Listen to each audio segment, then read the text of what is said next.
فيكم أمرين لن تضلوا ما تمسكتم بهما كتاب الله وسنة نبي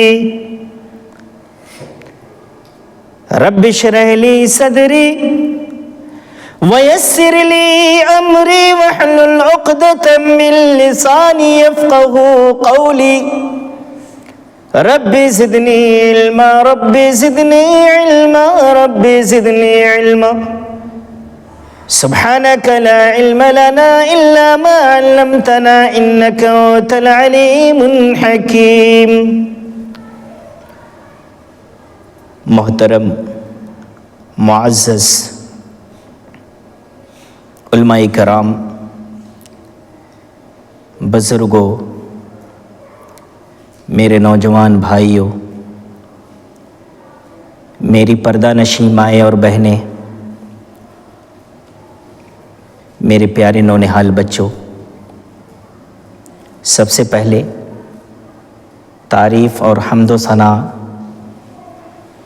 بڑائی اور کبریائی کے لائق اللہ رب العالمین کی ذات ہے، جس کے فضل و کرم اور اس کی عظیم توفیق سے آج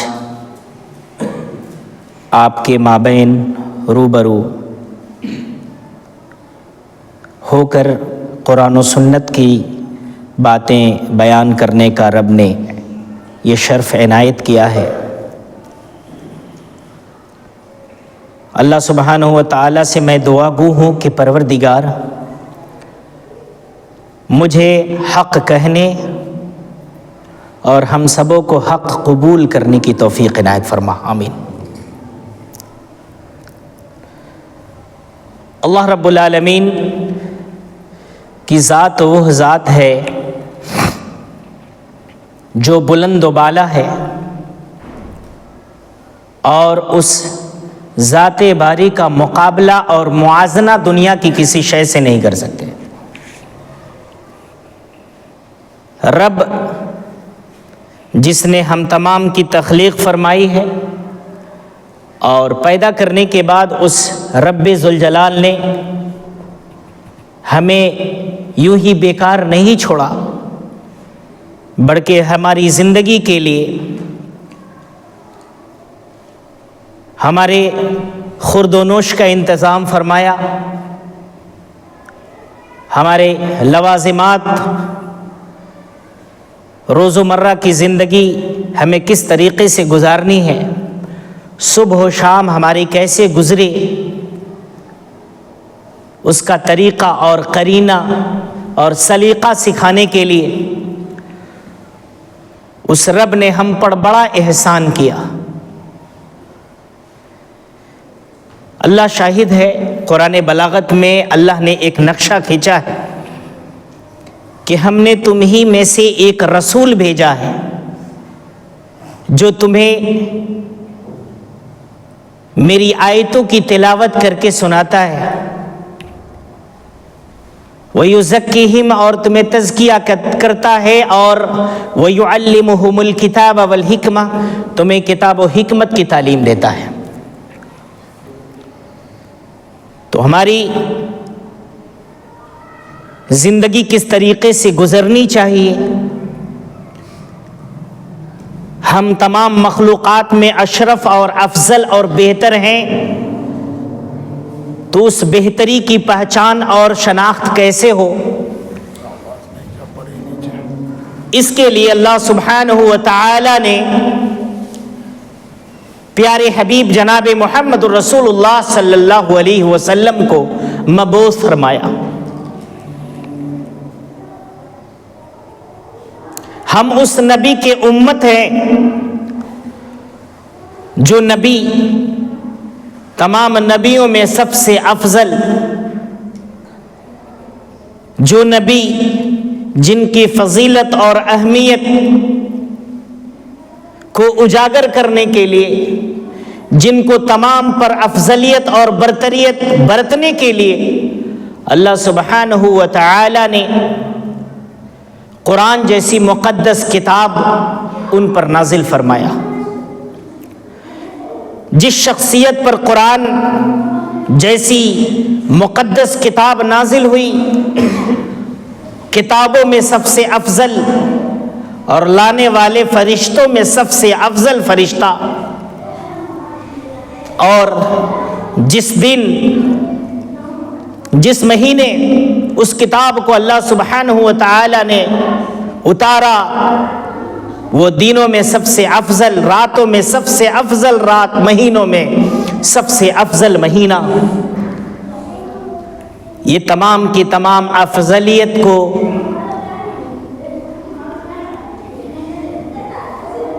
برتریت برتتے ہوئے پیارے نبی صلی اللہ علیہ وسلم کو وہ مقام دینا تھا، وہ بلند مرتبہ دینا تھا کہ اللہ سبحانہ و تعالیٰ نے آپ کے لیے تمام چیزوں کو بہتر طریقے سے اور تمام میں سب سے افضل چیزوں کو آپ کے پاس بھیج کر آپ کو سب سے افضل اور سب سے بہتر قرار دیا۔ اللہ سبحانہ و تعالیٰ نے فرمایا وَمَا أَرْسَلْنَاكَ إِلَّا رَحْمَةً لِّلْعَالَمِينَ، ہم نے آپ کو تمام کی تمام چیزوں پر ہم نے برتریت اور افضلیت برتی ہے، اور ہم نے پوری دنیا کے لیے آپ کو رحمت بنا کر مبعوث فرمایا ہے۔ آپ دنیا والوں کے لیے رحمت بنا کر مبعوث کیے گئے۔ پیارے نبی جناب محمد رسول اللہ صلی اللہ علیہ وسلم کی شخصیت کسی تعارف کے محتاج نہیں ہے۔ اس شخصیت کا اندازہ آپ کے بچپنے سے لگا سکتے ہیں کہ جب حضور اکرم جناب محمد رسول اللہ صلی اللہ علیہ وسلم کی بعثت ہوتی ہے، اس دنیا میں جب آپ تشریف لاتے ہیں تو وہ پل بھی کتنا سنہرا اور کتنا خوبصورت پل ہوتا ہے۔ آپ صلی اللہ علیہ وسلم کو لے جانے والی دائی حلیمہ سعدیہ جب اپنے گھروں میں لے جاتی ہیں تو وہ اپنے آپ کو کتنا خوش نصیب باور کرتی۔ وہ نبی جس مکہ کی دھرتی پر زمین پر قدم رکھتے ہیں، اس زمین پر ظلم، زیادتی، کفر و الحاد، ظلم و تشدد ہر گوشے گوشے اور ہر خطے میں پھیلے ہوئے تھے۔ نبی کریم صلی اللہ علیہ وسلم کی آمد کے بعد وہ لرزنے شروع ہو جاتے ہیں۔ اس دنیا سے اس ظلم کو مٹانے والا، اس کفر و الحاد کا خاتمہ کرنے والا اس دنیا میں اب آ چکا ہے۔ پیارے نبی جناب محمد رسول اللہ صلی اللہ علیہ وسلم کی ذات وہ ذات ہے، شخصیت وہ شخصیت ہے کہ جب اللہ کے نبی صلی اللہ علیہ وسلم مکہ میں تشریف لائے تو مکہ کے وہ لوگ جو آپ سے دشمنی کرتے تھے، بغاوت کرتے تھے، عداوت کرتے تھے، لیکن نبی کریم صلی اللہ علیہ وسلم کے اخلاق سے اتنے متاثر تھے، اتنے خوش تھے کہ ان لوگوں نے آپ کو 2 القاب سے ملقب کیا تھا۔ ایک لقب جو صادق کا تھا اور دوسرا لقب امین کا تھا، جو آپ کی صداقت پر مبنی اور جو آپ کی امانت پر مبنی تھا۔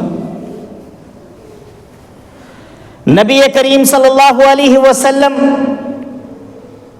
کی صداقت کا عالم یہ تھا کہ پیارے نبی جناب محمد رسول اللہ صلی اللہ علیہ وسلم نے کبھی جھوٹ نہیں بولا۔ اسی لیے مکہ کے کافر و مشرک بھی آپ کو صادق کہتے تھے،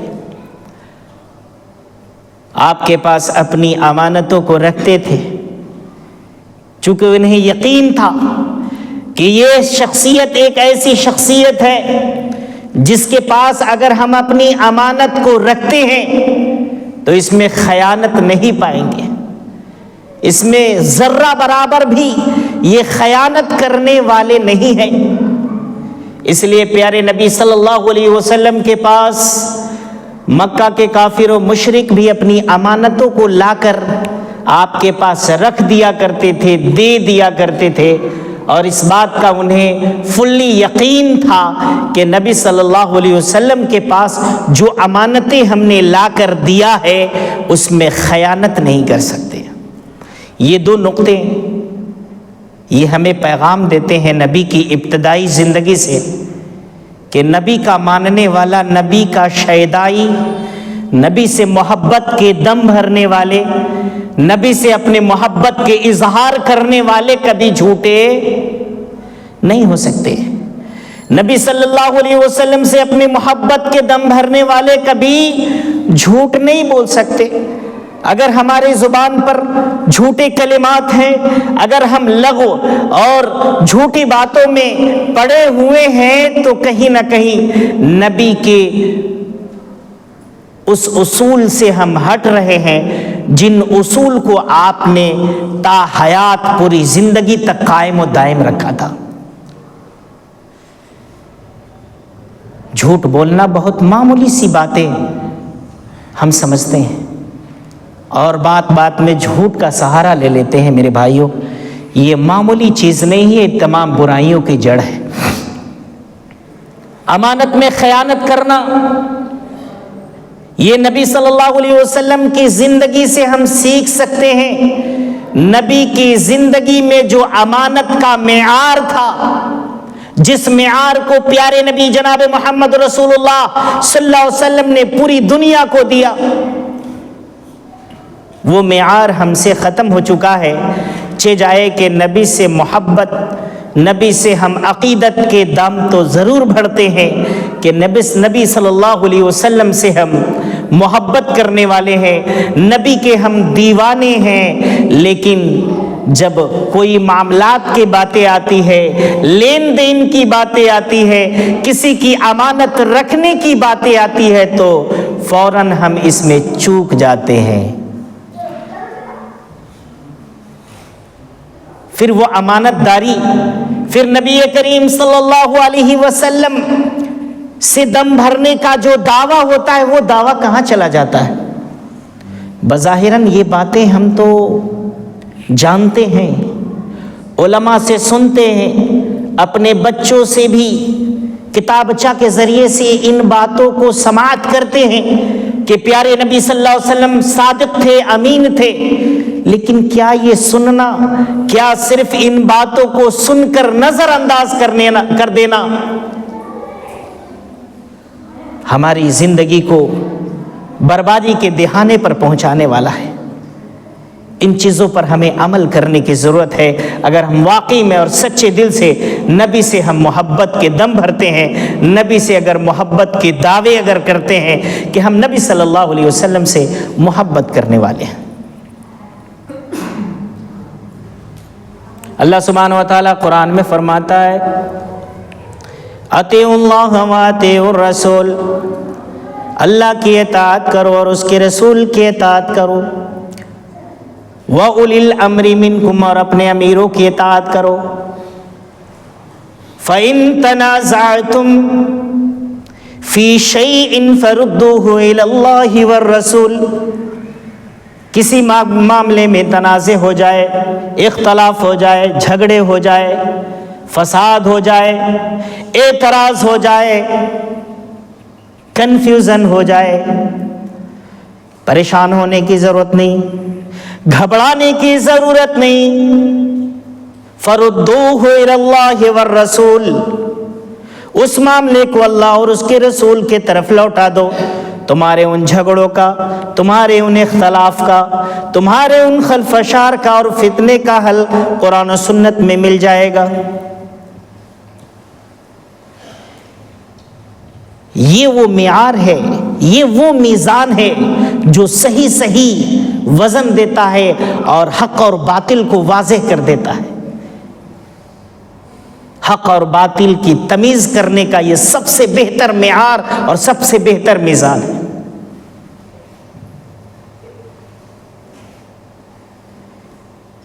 اور نبی سے محبت کا مطلب صرف زبانی دعوے نہیں ہیں. نبی سے اصل محبت کا مطلب ہے کہ نبی کی ہم اطاعت کیسے کر رہے ہیں, ہم اللہ رب العالمین کی اطاعت کیسے کرتے ہیں, یہ اصل نقطے کی بات ہے. اطیعوا اللہ و اطیعوا الرسول, اللہ کی اطاعت اور نبی کی اطاعت میں ہی حقیقی معنوں میں محبت ہے, اور اللہ سے بھی محبت ہے اور نبی سے بھی محبت ہے. اللہ سبحانہ و تعالیٰ نے قرآن بلاغت کے اندر ارشاد فرمایا وَمَا آتَاكُمُ الرَّسُولُ فَخُذُوهُ وَمَا نَهَاكُمْ عَنْهُ فَانْتَهُوا, رسول تمہیں جو کچھ دیں اسے لے لو, اور جس چیز سے وہ منع کرے اس سے باز آ جاؤ, اس سے رک جاؤ.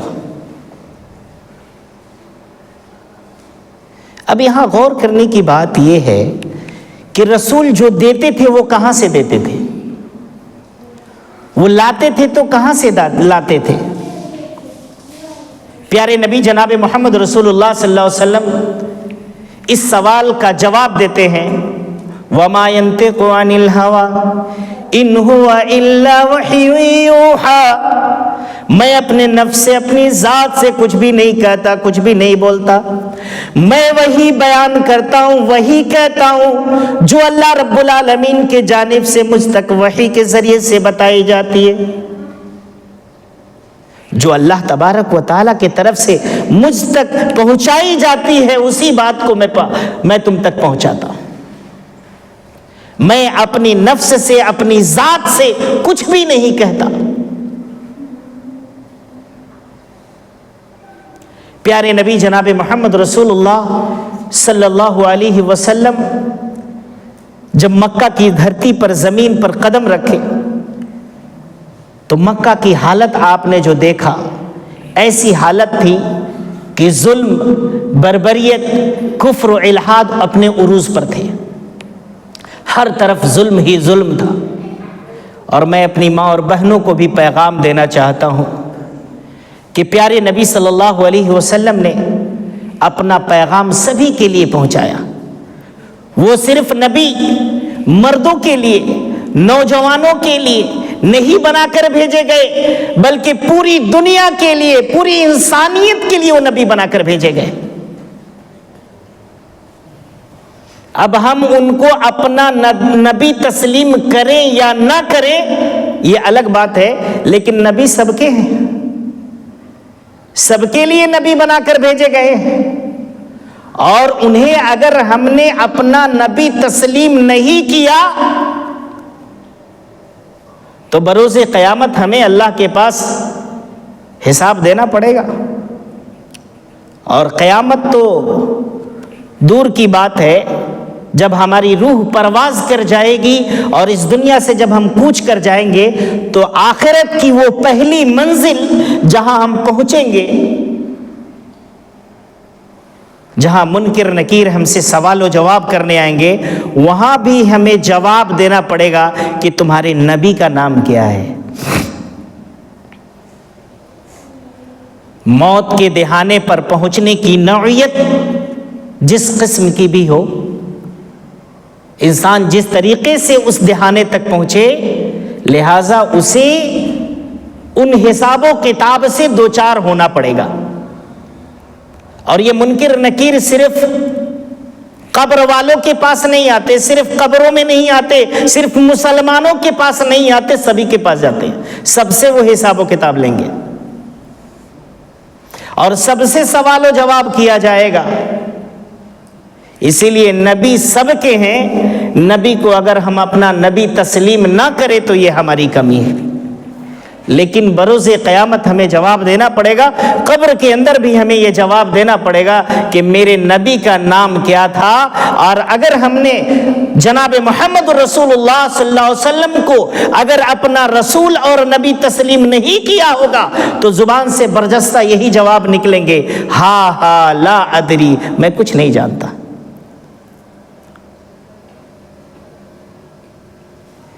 لیکن نبی صلی اللہ علیہ وسلم سے محبت کرنا یہ ہمارا ایمان کا جزو اور حصہ ہے. اگر ہم یہ کہیں کہ ہم صرف اللہ تعالیٰ سے محبت کرتے ہیں، بات بنے گی، کام بن جائے گا؟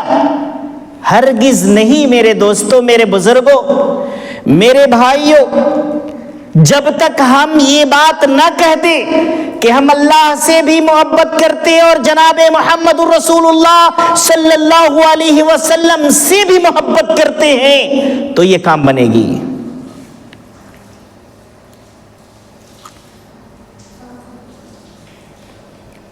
صرف اللہ سے محبت کے دعوے سے کام نہیں چل سکتا۔ دوسری چیز اور اہم چیز یہ ہے کہ ہم نبی کریم صلی اللہ علیہ وسلم سے کیا زبانی دعوے کر لینے سے کیا محبت کا اظہار ہو جائے گا؟ نہیں ہو سکتا۔ نبی سے محبت کے دعوے کا مطلب یہ ہوتا ہے کہ نبی کی اطاعت ہو۔ اللہ کے نبی جناب محمد رسول اللہ صلی اللہ علیہ وسلم جس دین کو لے کر آئے تھے، اس دین پر عمل کرنا، اس پر چلنا، یہ سچی محبت کی علامت ہے، محبت کی پہچان ہے۔ نبی نے فرمایا قرۃ عینی فی الصلاۃ، نماز میری آنکھوں کی ٹھنڈک ہے۔ نبی نے فرمایا نماز دل اور ذہن کا سکون کا ذریعہ ہے۔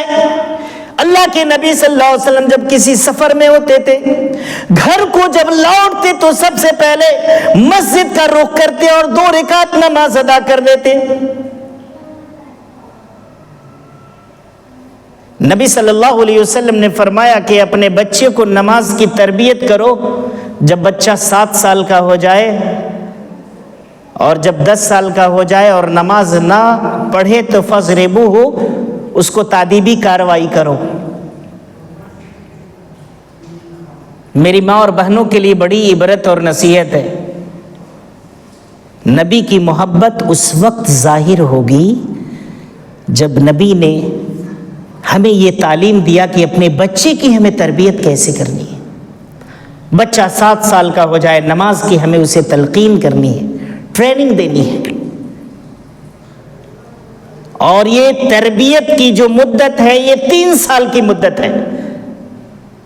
اگر ہم یوں کہیں تو مبالغہ نہیں ہوگا، یہ تربیت کا بچوں کا جو کورس ہے وہ 3 ایئرز کا کورس ہے۔ پیارے نبی صلی اللہ علیہ وسلم نے فرمایا 7 سال کا ہو جائے اسے نماز کی تربیت کرو، 10 سال کا ہو جائے نہ پڑھے فضربوہ، اسے مارو۔ یعنی 3 سال کی یہ ٹریننگ ایسی ہونی چاہیے کہ 10 سال کے بعد آپ کو پریشان ہونے کی ضرورت نہ پڑے، پریشانی کی نوبت نہ آئے، بچہ خود بخود نمازی ہو جائے۔ اور ماں کا گود سب سے پہلا بچے کا مکتب ہوتا ہے۔ کسی ماں کا سوال آیا تھا کہ شیخ محترم سے ذرا گزارش کریں گے کہ نماز کی فضیلت پر ذرا بیان کر دیں کہ بچوں کو نماز کی تاکید ہم کیسے کریں گے۔ اس میں بڑی حکمت ہے۔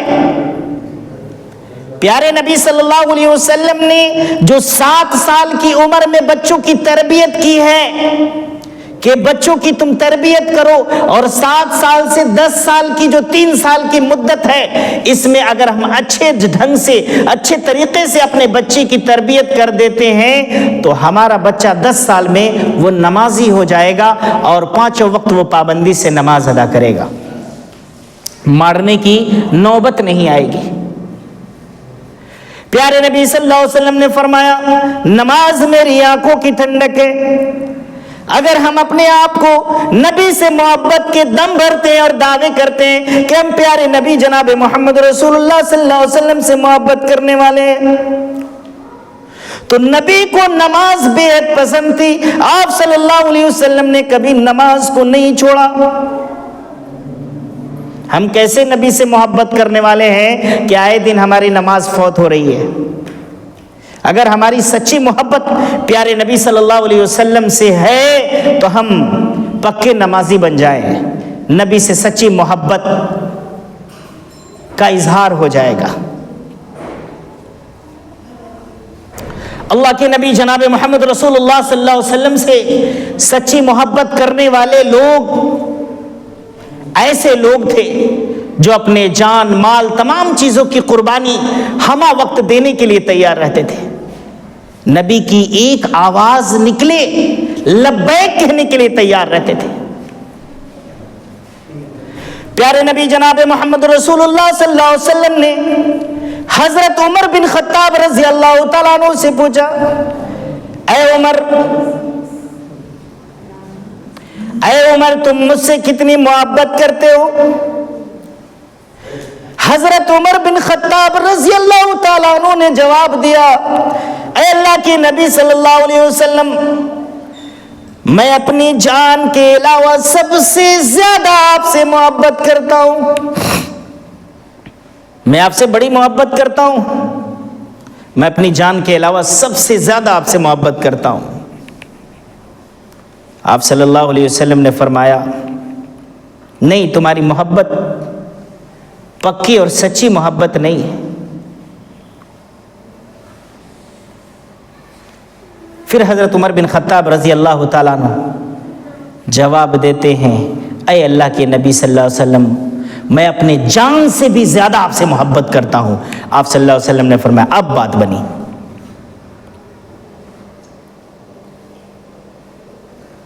اللہ کے نبی صلی اللہ علیہ وسلم فرماتے ہیں، لا یؤمن احدکم حتی اکون احب الیہ من والدہ وولدہ والناس اجمعین۔ تم میں سے کوئی شخص اس وقت تک مومن نہیں ہو سکتا جب تک کہ اپنے والد، والدین اور دنیا کی تمام چیزوں سے زیادہ وہ مجھ سے محبت نہ کرنے لگے۔ اگر ہم اپنے آپ کو مومن کہلانے کے دعوے دار ہیں، اگر ہم اپنے آپ کو مومن کہلانا چاہتے ہیں اور سچے مومن بننا چاہتے ہیں، تو ہمیں دنیا کی تمام چیزوں سے زیادہ محبت جناب محمد رسول اللہ صلی اللہ علیہ وسلم سے کرنی ہوگی۔ زبانی محبت نہیں، سچی محبت کر کے ہمیں پیش کرنی ہوگی۔ اپنے ماں باپ سے بھی زیادہ محبت، من والدہ و ولدہ، اپنے اولاد سے بھی زیادہ محبت، دنیا کی تمام چیزوں سے زیادہ محبت، اپنی بیوی سے بھی زیادہ محبت، اپنے مال و دولت سے بھی زیادہ محبت، اپنے اولاد سے بھی زیادہ محبت اگر ہماری پیارے نبی جناب محمد رسول اللہ صلی اللہ علیہ وسلم سے ہے تو ہم سچے نبی سے محبت کے دم بھرنے والے ہیں، ہم سچے نبی سے محبت کرنے والے ہیں۔ آپ نبی سے محبت کرنے والے ان صحابہ کی زندگی کو پڑھیے، ان صحابہ کی زندگی کو پڑھیے جنہوں نے نبی سے محبت کے لیے اپنے جان کی قربانی تک پیش کی۔ نبی کریم صلی اللہ علیہ وسلم سے محبت کے لیے نبی صلی اللہ علیہ وسلم کا جب اس دنیا سے انتقال ہو گیا، جب اس دار فانی سے آپ کوچ کر گئے، حضرت بلال حبشی رضی اللہ تعالیٰ عنہ نبی سے اتنی محبت کرتے تھے کہ پیارے نبی صلی اللہ علیہ وسلم کو اپنے سامنے کھڑا کر لیا کرتے تھے اور پھر وہ آذان کہا کرتے تھے، آذان دیا کرتے تھے۔ لیکن جب پیارے نبی جناب محمد رسول اللہ صلی اللہ علیہ وسلم کا انتقال ہو گیا، بلال نے آذان دینا بند کر دیا۔ کہا کہ میرے اندر جرات نہیں ہے، میرے اندر ہمت نہیں ہے، اس لیے کہ میں جب آذان دیا کرتا تھا اور جب یہ کلمات محمد الرسول اللہ کے آتے تھے تو رسول اللہ صلی اللہ علیہ وسلم کا دیدار کر کے دل کو اطمینان کر لیتا تھا۔ لیکن جب یہ کلمات آئیں گے، نبی کو جب میں نہیں پاؤں گا تو میں یہ برداشت نہیں کر سکتا۔ حضرت بلال حبشی رضی اللہ تعالیٰ عنہ رو کر پریشان ہیں۔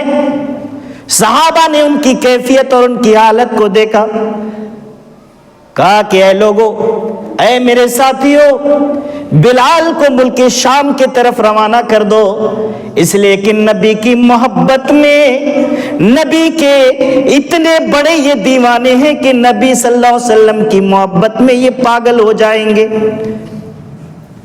انہوں نے ملک شام کی طرف انہیں بھیج دیا، لیکن کچھ دنوں کے بعد لوگوں کی آرزویں ہوئی، تمنائیں ہوئی کہ حضرت بلال رضی اللہ تعالیٰ عنہ کو بلایا جائے۔ کافی دن ہو گئے ان کی اذان کی آواز سنے، چلا ذرا بلال سے اذان دلوایا جائے۔ حضرت بلال حبشی رضی اللہ تعالیٰ عنہ کو طلب کیا گیا، بلایا گیا۔ بلال رضی اللہ تعالیٰ عنہ جس جگہ پر کھڑے ہو کر اذان دیا کرتے تھے، جب انہیں کھڑا کیا گیا وہ کھڑا ہونے کے لیے تیار نہیں۔ میرے اندر اتنی جرات اور ہمت نہیں ہے، میں اذان نہیں دے سکتا۔ لوگوں کے اسرار پر بلال حبشی رضی اللہ تعالیٰ عنہ نے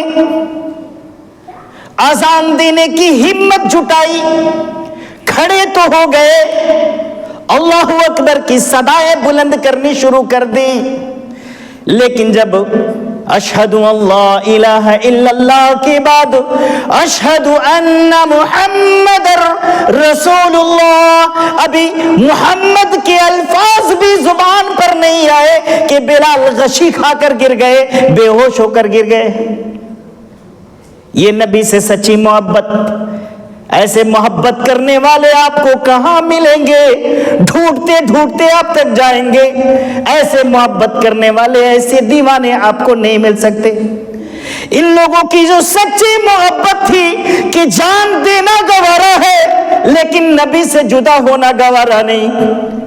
بلال حبشی رضی اللہ تعالیٰ عنہ کو دشمنوں نے اتنا مارا لہو لہان کر دیا، چٹائیوں کے اندر لپیٹ دیا، گرم ریتیلی زمین پر پہاڑ کی چٹان کو ان کے پیٹھ کے اوپر گرم چٹان کو رکھ دیا، نیچے سے گرم ریتیلی زمین پر انہیں سلا دیا، اور یہ کہا گیا کہ اب سے بھی محبت محمد صلی اللہ علیہ وسلم کے دم بھرنے چھوڑ دو، محبت محمد صلی اللہ علیہ وسلم کا نام لینا چھوڑ دو۔ لیکن بلال حبشی رضی اللہ تعالیٰ عنہ کا برجستہ یہی جواب تھا کہ میری جان چلی جائے یہ منظور ہے، یہ گوارا ہے، لیکن محمد الرسول اللہ صلی اللہ علیہ وسلم سے جدا ہونا گوارا نہیں۔ یہ نبی سے سچی محبت کرنے والے یہ وہ صحابہ تھے۔ اللہ سبحانہ و تعالیٰ نے انہیں ایسے ہی لقب نہیں دے دیا، رضی اللہ عنہم ورضوا عنہ، تم ہم سے راضی ہو گئے اور ہم تم سے راضی ہو گئے۔ یہ مقام اور یہ مرتبہ ایسے ہی نہیں ملا۔ حضرت سمیہ رضی اللہ تعالیٰ عنہ، حضرت عمار یاسر رضی اللہ تعالیٰ عنہ، باپ بیٹے ہیں، ماں ہے، اور دشمن سب سے بڑا ظالم دشمن ابو جہل ہے۔ بیٹے کو کپڑے جسم کے اتار دیے گئے، باپ کے جسم سے کپڑے اتار دیے گئے، آخر میں ماں کے جسم سے بھی کپڑے اتار دیے گئے۔ اس ظالم ابو جہل نے مخالف اونٹ کے اوپر سمیہ رضی اللہ تعالیٰ عنہ کے پیروں کو باندھ دیا اور کہا کہ اب سے بھی محمد کے دم بھرنے چھوڑ دو، محمد کا نام لینا چھوڑ دو، محمد کے دین سے تائب ہو جاؤ، محمد کے دین سے چھوڑ جاؤ، چھوڑ دو، اس سے الگ ہو جاؤ۔ حضرت عمار رضی اللہ تعالیٰ عنہ، حضرت یاسر رضی اللہ تعالیٰ عنہ، حضرت سمیہ رضی اللہ تعالیٰ عنہ، ان لوگوں نے ان تمام کی تمام اذیتوں کو، پریشانیوں کو برداشت کرنا گوارا کر لیا، لیکن محمد رسول اللہ صلی اللہ علیہ وسلم کی محبت ان کے سینوں کے اندر ایسی تھی کہ اس تکلیف کی ان لوگوں نے ذرہ برابر پرواہ نہیں کی۔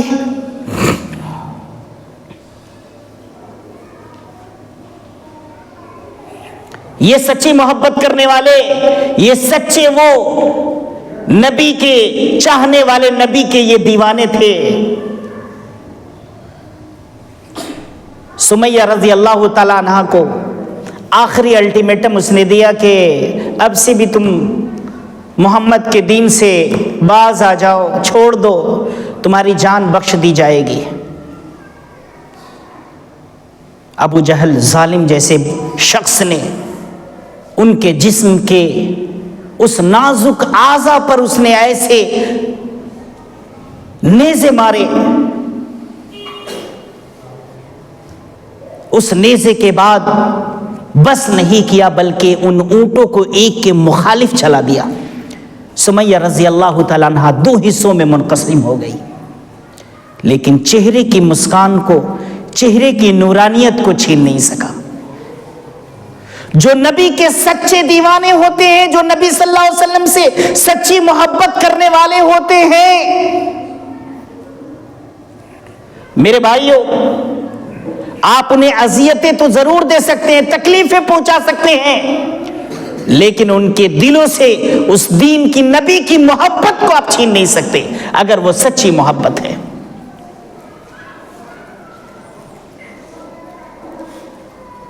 اللہ کے نبی جناب محمد رسول اللہ صلی اللہ علیہ وسلم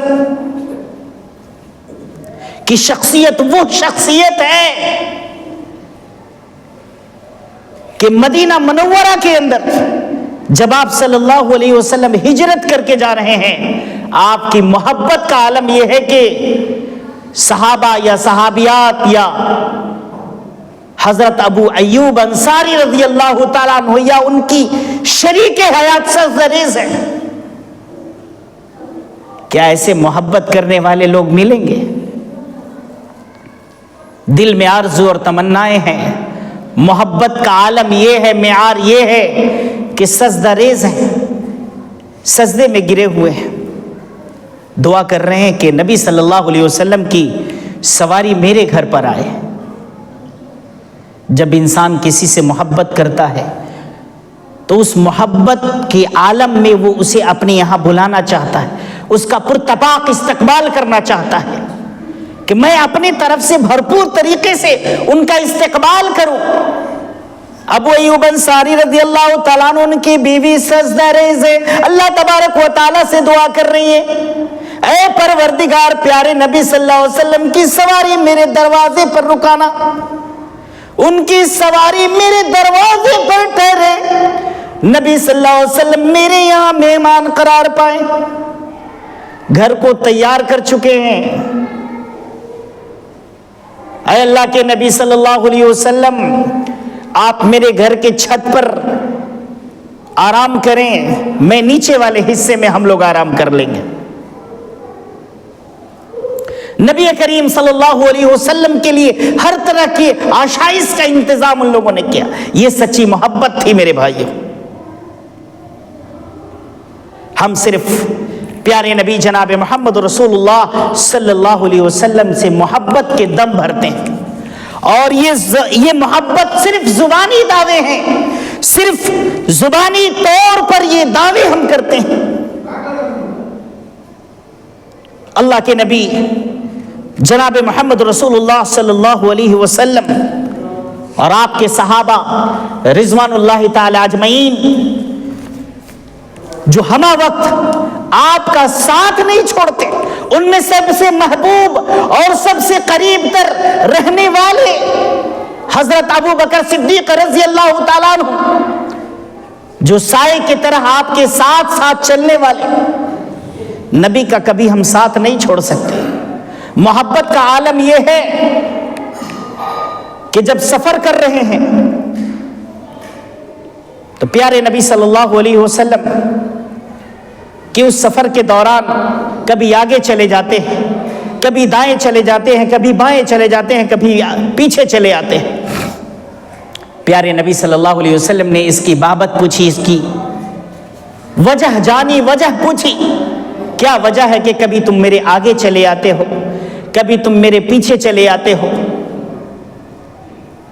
جواب ملتا ہے، اے اللہ کے نبی صلی اللہ علیہ وسلم، میں آپ کے آگے اس لیے آ جایا کرتا ہوں کہ مجھے خدشہ لاحق ہوتا ہے کہ کہیں آپ کا دشمن آگے سے آپ پر وار نہ کر دے، اس لیے میں آگے چلا آتا ہوں۔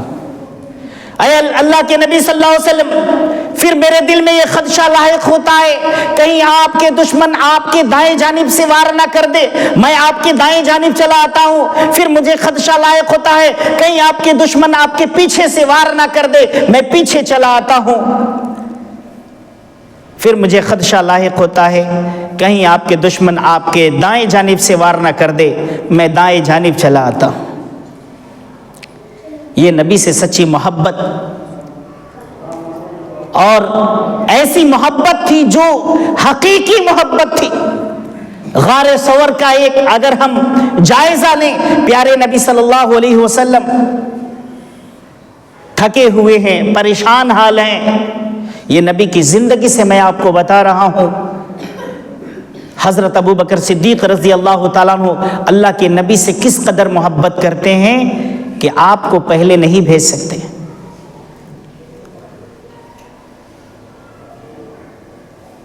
پہلے اس غار کے اندر، اس سوراخ کے اندر خود جاتے ہیں اور ان جگہوں کا معائنہ اور مشاہدہ کرتے ہیں کہ کوئی ایسی چیز نہ ہو جو نبی کی ذات کو تکلیف پہنچائے، جس میں اقدس کو کوئی کسی طرح کا ضرر اور نقصان نہ پہنچا دے۔ حضرت ابو بکر صدیق رضی اللہ تعالیٰ عنہ اس غار کے اندر داخل ہوتے ہیں۔ داخل ہونے کے بعد ایک ایک جگہوں کا معائنہ کرتے ہیں اور اپنے تہبند سے کچھ ٹکڑے کو پھاڑتے ہیں اور ان سوراخوں کو ان ٹکڑوں سے بند کر دیتے ہیں۔ اس غار ثور کے اندر خود بیٹھ جاتے ہیں اور عرض کرتے ہیں، اے اللہ کی نبی صلی اللہ علیہ وسلم، آپ تھکے ہوئے ہیں، پریشان ہیں، اے اللہ کی نبی صلی اللہ علیہ وسلم آپ اندر تشریف لے آئے، آپ آرام کریں۔ حضرت ابو بکر صدیق رضی اللہ تعالیٰ عنہ کی گود میں پیارے نبی صلی اللہ علیہ وسلم اپنے سر مبارک کو رکھ کر سو جاتے ہیں۔ تھکے ہوئے، تھکاوٹ کا عالم یہ ہے کہ آپ کو نیند آ جاتی ہے۔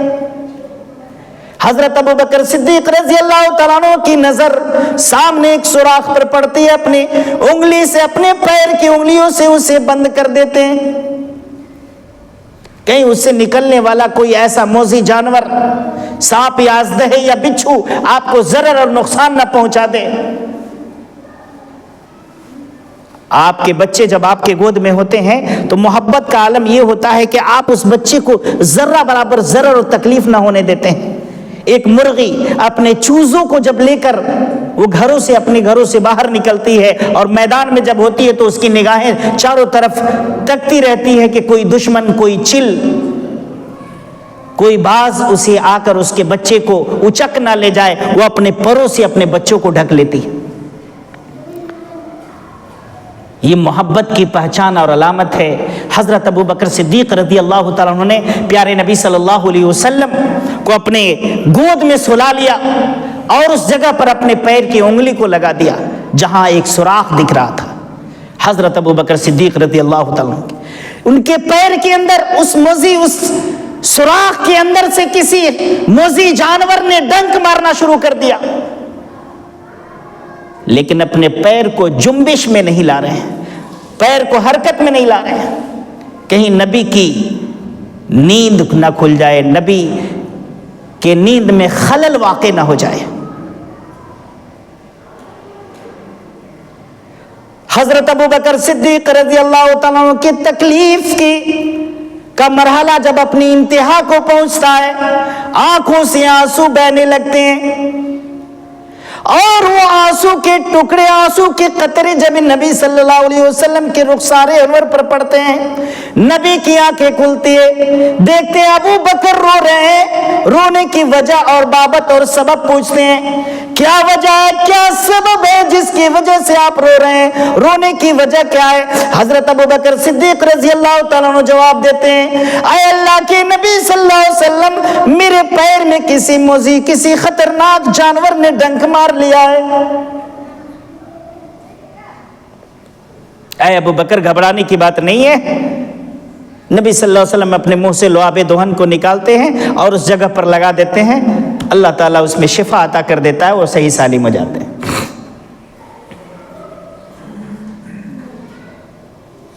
اللہ سبحانہ و تعالیٰ قرآن میں فرماتا ہے یا ایھا الذین آمنوا لا ترفعوا اصواتکم فوق صوت النبی، تم نبی کی آواز پر اپنی آواز کو بلند نہ کرو۔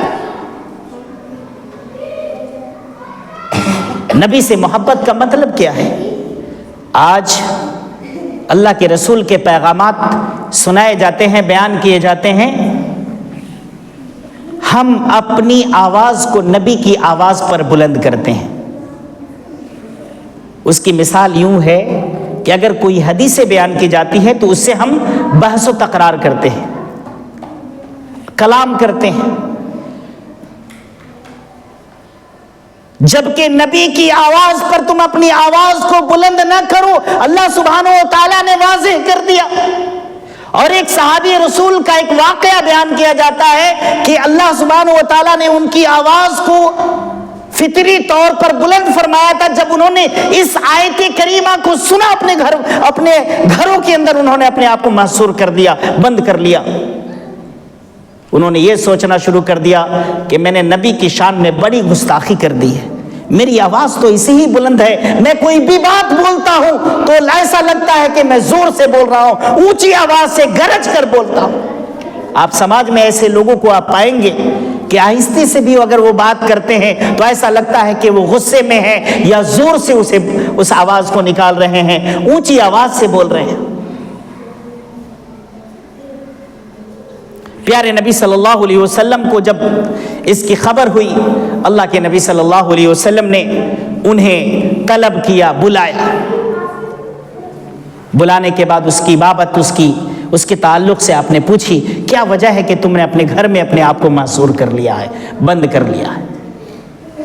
انہوں نے کہا یا رسول اللہ صلی اللہ علیہ وسلم، مجھے خدشہ لاحق ہوا، مجھے ڈر لگا کہیں ایسا نہ ہو کہ میری آواز سے آپ کی ذات کو تکلیف ہو جائے اور ہم اس آیت کے کہیں مصداق نہ بن جائیں، کہیں میرے اس معاملے کی وجہ سے اللہ نے اس آیت کریمہ کا نزول تو نہیں فرما دیا کہ نبی کی آواز پر اپنی آواز کو بلند نہ کرو، کہیں ہم اس آیت کے مصداق تو نہیں ہیں۔ اے اللہ کے نبی صلی اللہ علیہ وسلم، اس لیے میں نے سوچا کہ اس سے بہتر ہے کہ میں اپنے آپ کو اپنے گھروں کے اندر محصور کر لوں، گھروں کے اندر بند کر لوں۔ اللہ کے نبی جناب محمد رسول اللہ صلی اللہ علیہ وسلم نے فرمایا اس میں کوئی قصور نہیں ہے، اس میں تمہاری کوئی غلطی نہیں ہے،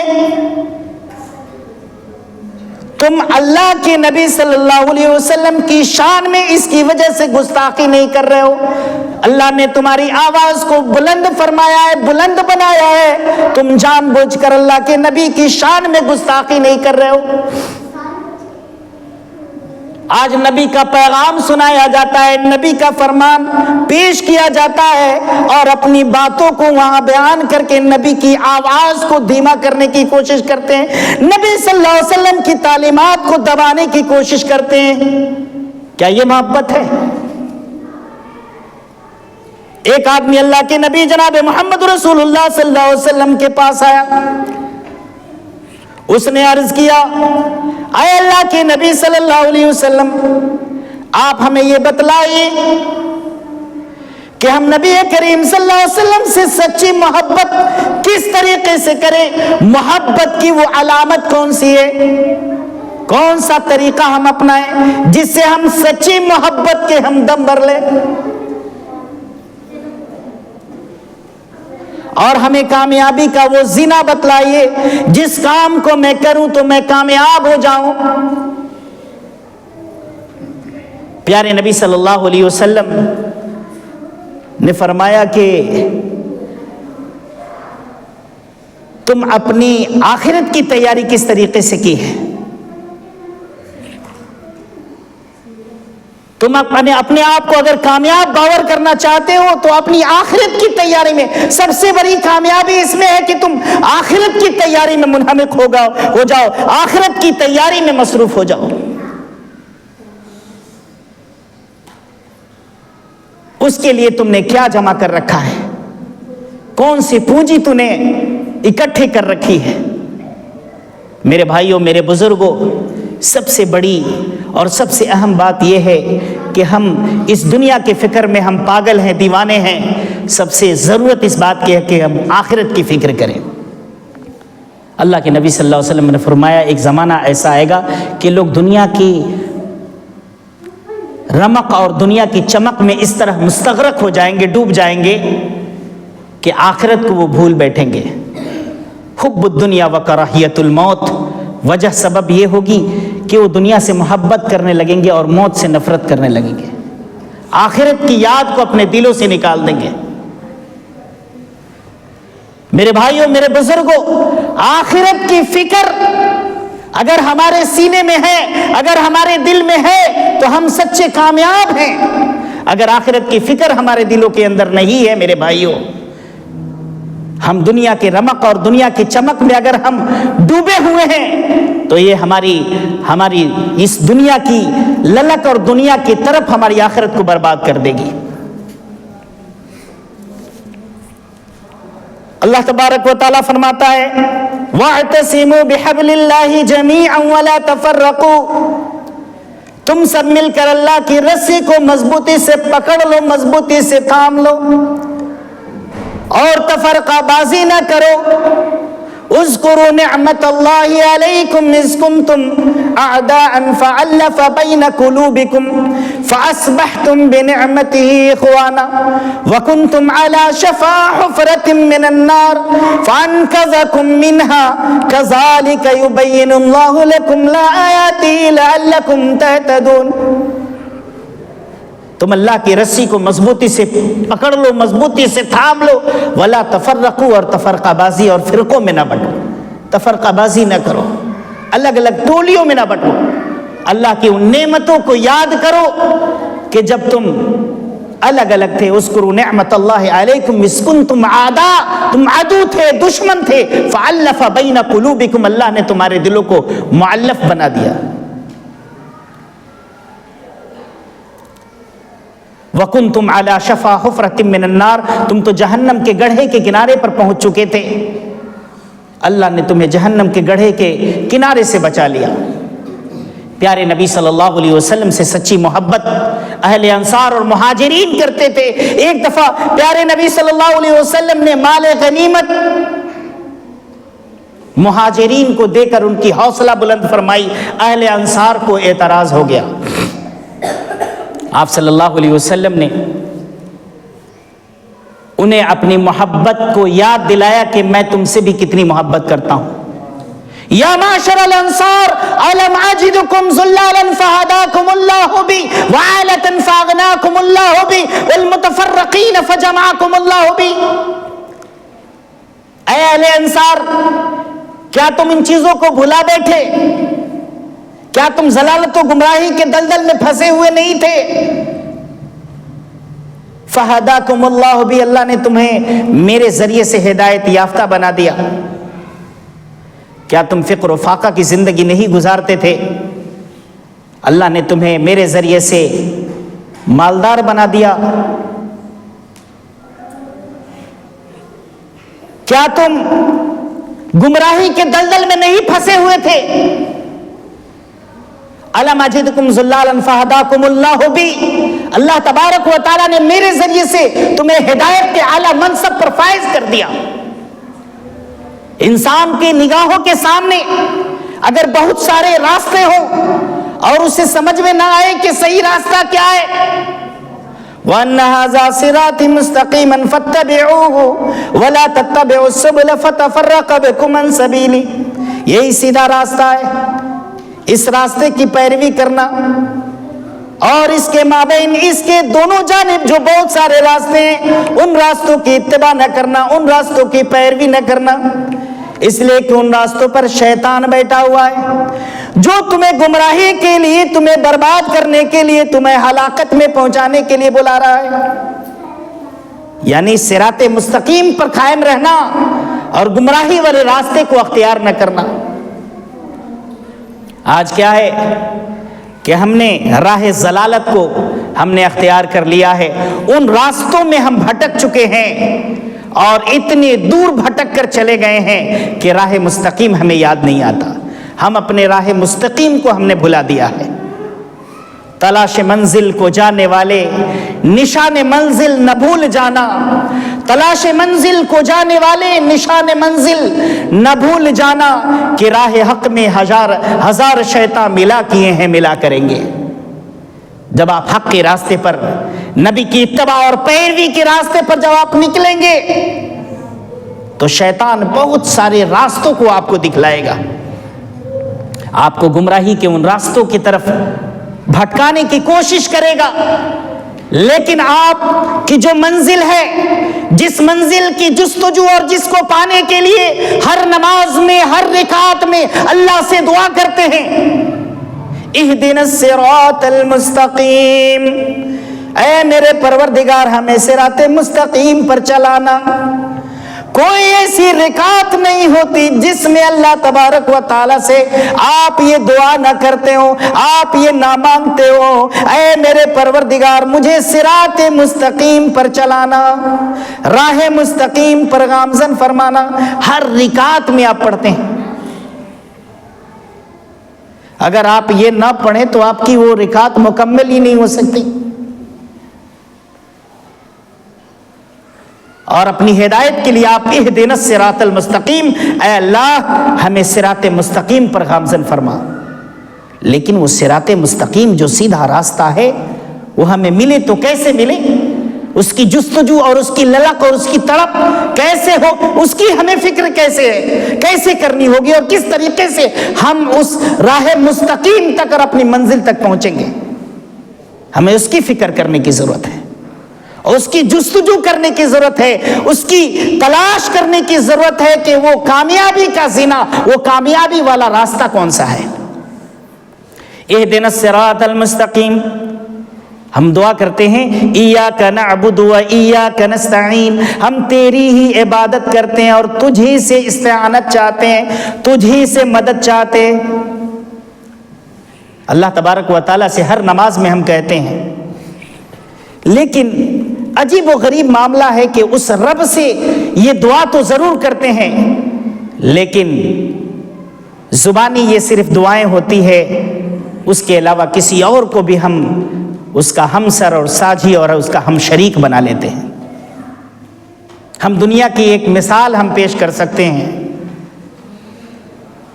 ہمارے عمل سے یہ ظاہر ہوتا ہے، ایاک نعبد و ایاک نستعین، ہمارا عمل یہ ظاہر کرتا ہے کہ ہم تیری بھی عبادت کرتے ہیں اور تجھ سے بھی مدد چاہتے ہیں۔ عمل یہ کہہ رہا ہے، لیکن لفظی معنی یہ کہہ رہا ہے ہم تیری ہی عبادت کرتے ہیں اور تجھ ہی سے مدد چاہتے ہیں۔ یہ اس کا لفظی مفہوم ہے، لیکن ہمارا عملی مفہوم یہ کہہ رہا ہے ہم تیری بھی عبادت کرتے ہیں اور تجھ سے بھی مدد چاہتے ہیں۔ وہ کیسے؟ ایک مثال میں آپ کو دینا چاہتا ہوں۔ یہ ہمارا عمل کیوں کہتا ہے؟ یہ چیز اللہ رب العالمین پسند نہیں کرتا۔ جب دنیا کی چیزوں کی ہم دنیا میں ایک بیوی ہے اور ایک شوہر ہے اور میاں بیوی میں بڑی محبت ہے، اور بیوی اپنے شوہر سے یہ کہے کہ میں آپ کی بھی بیوی ہوں، شوہر کو یہ پسند آئے گا؟ نہیں پسند آئے گا۔ وہ فوراً کہے گا آپ اپنی میکے چلے جائیے، آپ کی ہمیں اب ضرورت نہیں ہے۔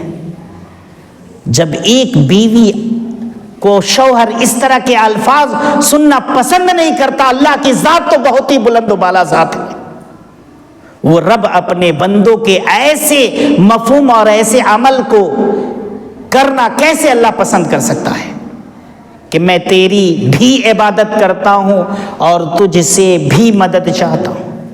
یہ عمل ظاہر کر رہا ہے میں محمد الرسول اللہ صلی اللہ علیہ وسلم کو بھی مانتا ہوں، عمل ظاہر کر رہا ہے ہمارا۔ اگر ہماری یہ عقیدت و محبت ایسی ہو کہ میں محمد الرسول اللہ صلی اللہ علیہ وسلم کو اپنا سچا نبی اور اپنا قائد اور اپنا نبی تسلیم کرتا ہوں، اور ہمارے وہ آخری نبی ہیں، ان کے بعد کوئی نبی آنے والا نہیں ہے، انا خاتم النبیین لا نبی بعدی، میں آخری نبی ہوں اور میرے بعد کوئی نبی آنے والا نہیں۔ اللہ کے نبی صلی اللہ علیہ وسلم پر نبوت کا خاتمہ ہو گیا، آپ کے بعد کوئی دوسرا نبی آنے والا نہیں ہے، دین مکمل ہو گیا۔ الیوم اکملت لکم دینکم واتممت علیکم نعمتی ورضیت لکم الاسلام دینا۔